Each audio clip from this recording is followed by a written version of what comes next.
Ah ouais, c'est donc vraiment les plus gros connards de la saga Harry Potter, quoi. Salutations la jeunesse, c'est Marco Polo. Aujourd'hui, je te propose de découvrir ensemble les plus gros enfoirés de la saga Harry Potter. Les personnages les plus malveillants, qui n'ont vraiment aucune gentillesse en eux, quoi. Gentillesse ? Gentillesse ? On va donc voir un par un tous ces personnages qui ne méritent même pas qu'on parle d'eux, mais bon, je t'avoue que si on parle pas d'eux, y a pas cette vidéo et ça m'arrange pas de ouf quoi. Alors on va parler d'eux et on va voir finalement pourquoi ce sont de telles ordures, et tout ça, ça va monter crescendo puisqu'on va partir d'un simple connard pour aller jusqu'au roi des connards. Et le premier personnage, eh ben en fait, c'est pas un personnage, c'est vraiment tout un package, hein, c'est le style de personnage qu'on peut vraiment tous mettre dans le même sac. Alors je triche un peu, mais bon, tu vas voir, on dirait un petit peu le starter pack spécial connard quoi.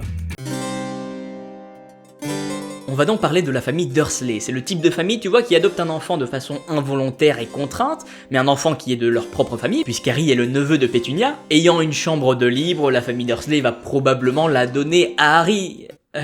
Non. Et non, parce que c'est la deuxième chambre de Dursley, tu comprends, il faut pas lui enlever, on sait jamais. Et donc Harry va tout simplement dormir dans un placard à balai. Sympa, hein. Et s'occuper d'un enfant, eh ben c'est finalement plein de petits détails, comme par exemple lui acheter des vêtements, hein, l'habiller quoi. Et c'est une chose que les Dursley n'ont absolument pas faite. Bah oui, puisque Harry ne porte que les vieux vêtements usés et déjà portés par le petit Dudley. Et donc dans cette famille, on a la fameuse tante Pétunia qui ne se privera pas du tout d'exploiter Harry, non, pas du tout. Prépare-nous le petit déjeuner, tâche de ne rien laisser brûler surtout. Oui, tante Pétunia. Je tiens à ce que tout soit absolument parfait pour l'anniversaire de mon Dudley Nouchet. Oh, bah le petit Dudley Nouchet là, hein, On est d'accord pour dire que Harry c'est un elfe de maison là quasiment. Pétunia c'est aussi le type de personne qui va couper les cheveux d'Harry Potter, hein, parce qu'il faut bien lui couper les cheveux au bout d'un moment. Et comme elle les trouve impossibles à coiffer, ben elle va lui couper très court comme ça, on est tranquille pour un bon moment, tu vois, très très court. Sauf devant parce qu'elle trouve que sa cicatrice est moche et donc elle veut la cacher, donc elle laisse une belle frange, tu vois. Les cheveux très courts, une belle frange. T'imagines la gueule du gosse? Faut aussi garder en tête qu'il va devoir aller à l'école avec cette tête, hein. Heureusement que la magie qui est en Harry fera repousser ses cheveux de manière automatique pendant la nuit. Mais bon, on a frôlé la catastrophe là, hein. Et à cause de cet usage complètement inconscient et involontaire d'Harry de la magie, eh ben il sera puni. C'est un peu comme le jour où il a fait en quelque sorte s'évader le serpent du zoo et qu'il a enfermé Dudley dans la cage, quoi, dans la vitrine, hein. Et ben là aussi il a été puni alors que finalement bah c'est pas lui qui a voulu faire usage de la magie. Il ne le savait même pas. On passe maintenant à Vernon, hein. Vernon, l'oncle Vernon qui menace notamment un enfant, hein. Je te préviens, mon garçon, à la moindre chose bizarre, à la moindre chose, tu seras privé de nourriture pendant 1 semaine. Compris? Qui brûle aussi les lettres d'Harry en lui faisant un petit sourire, hein.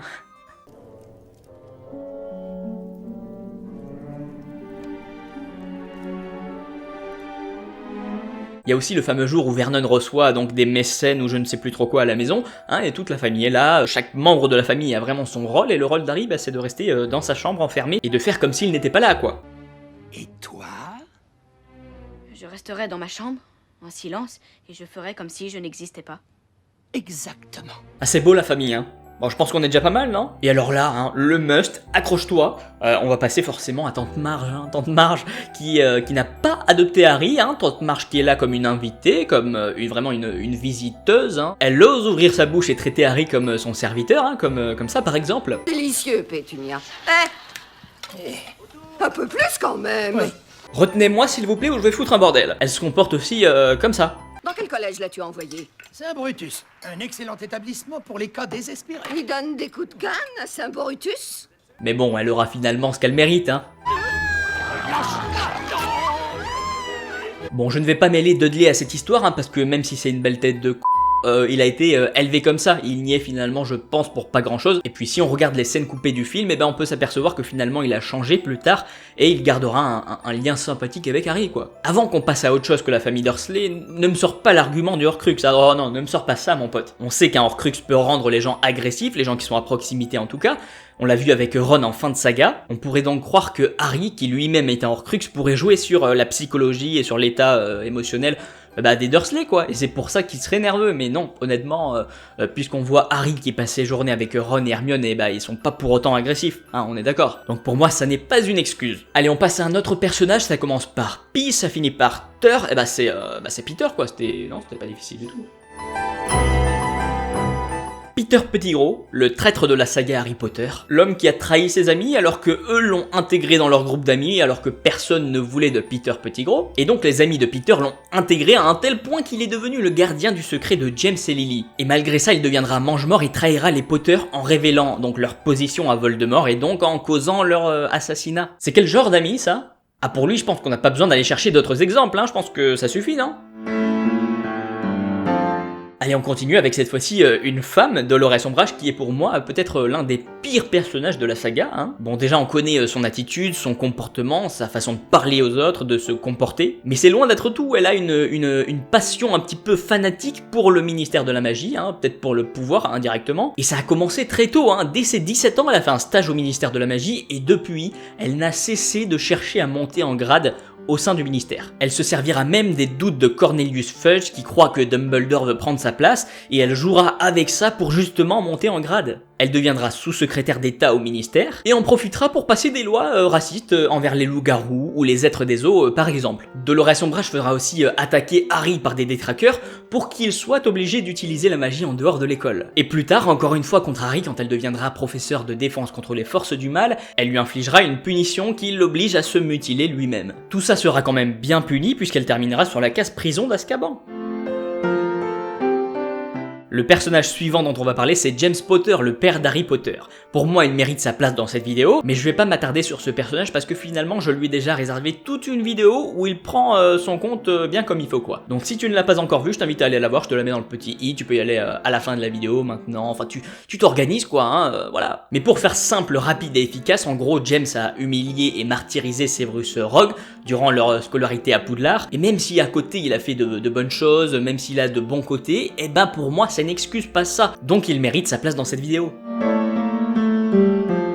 On continue avec Fenrir Greyback, un mange-mort. Bon, déjà quand t'es mange-mort, tu mérites ta place dans cette vidéo, hein, c'est plutôt évident, mais là on est là vraiment que pour choisir l'élite. Donc Fenrir, Fen, hein, comme on l'appelle, eh ben il a fait de nombreuses victimes, dont l'une des plus connues, bah, c'est Rémus Lupin tout simplement. Le père de Rémus Lupin a eu un différend avec Fenrir Greyback, et il lui a dit que les loups-garous étaient des créatures dépourvues d'âme. Ça n'a clairement pas plu à Fenrir, hein, bon, on peut le comprendre, mais de là à se venger à ce point-là, je vais t'expliquer tout ça. Pour se venger, il s'est tout simplement attaqué au fils donc de Monsieur Lupin, et ce fils c'est Rémus Lupin. Et donc il a mordu Rémus Lupin qui, à cause de cette morsure, deviendra lui aussi un loup-garou. Et quand on connaît la vie de Rémus Lupin, on sait qu'à ce moment-là précis, eh ben, sa vie bascule. Et pas positivement, hein. Et en plus de ça, Fenrir a tué énormément de personnes, dont des enfants.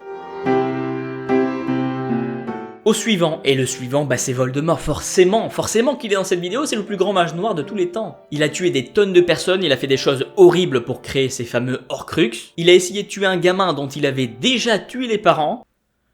Alors...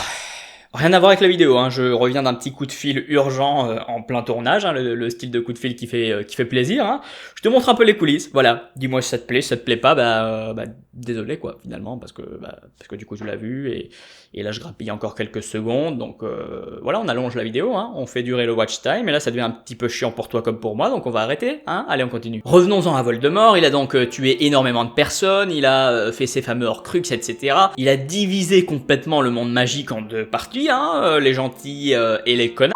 Des personnes qui le suivent dans des valeurs qui ne sont finalement pas ouf, quoi. Et tout ça dans l'unique but de dominer le monde et finalement d'être immortel, quoi. Est-ce que je dois vraiment en dire plus sur ce personnage ? On continue et là on arrive vraiment à l'une des plus grosses ordures de la saga Harry Potter. Là pour moi c'est vraiment... tu connais le film Le Dîner de cons ? Ouais, bah parce que s'il y avait le dîner des gros cons, bah c'est lui que j'inviterais, quoi. Ce serait mon champion, hein, ma pouliche. Ma gagneuse. Je parle de Barty Croupton Jr. Tout d'abord, il est mange-mort. Il a notamment participé à la torture des parents de Neville Londubat. Il est ensuite enfermé dans la prison d'Azkaban, de laquelle il va s'évader. Mais comment est-ce qu'il va s'évader ? Il a tout simplement échangé sa place avec sa mère. C'est-à-dire que c'est sa mère qui est en prison maintenant. Le mec n'a aucun scrupule. Et pour ça, il s'est fait aider par son père. Et son père, justement, il va mettre donc son fils, donc Barty Croupton Jr., sous Imperium, un sortilège qui lui permet en gros de le manipuler, quoi. Tout ça dans le but qu'il ne fasse pas de bêtises. Mais peu à peu, il va commencer à se défaire de ce sortilège, jusqu'à ce que son père le retrouve et le remette sous Imperium. Et là, c'est Voldemort qui va venir le libérer de ce sortilège, et son père va revenir lui... Non, là, je déconne, c'est bon. 2 fois, c'est bon. Et donc après 2 Imperium dont il s'est défait, et bah c'est la dégringolade, quoi. Il met en place une stratégie avec Voldemort pour emmener Harry à Voldemort. Tu connais la suite, hein, il enlève Maugrey Folleuil, il se fait passer pour lui. Tout ça pour le faire gagner le tournoi des 3 sorciers pour qu'une fois qu'il touche le trophée, qui est finalement un porte-loin, et ben ça l'amène directement à Voldemort. Il terminera quand même en beauté avec un petit baiser du détraqueur. Hein. Ah, il sait comment pécho celui-ci. Hein. Et ben voilà, dis-moi en commentaire pour toi quelles sont les pires ordures de la saga Harry Potter. Si t'as passé un bon moment, et ben écoute, on s'abonne, on met le petit pouce bleu et puis on partage la vidéo. Hein. C'est d'une grande aide pour la chaîne, donc vraiment je remercie tous ceux qui le font, et tous ceux qui le font, vous êtes vraiment l'élite quoi. Et puis comme dirait Dumbledore, si tu t'abonnes à la chaîne de Marco Polo, et bien tu n'en seras que plus beau. Ouais, il a dit ça. Allez, je te remercie d'avoir regardé cette vidéo, c'était Marco Polo, et puis je te dis à très vite.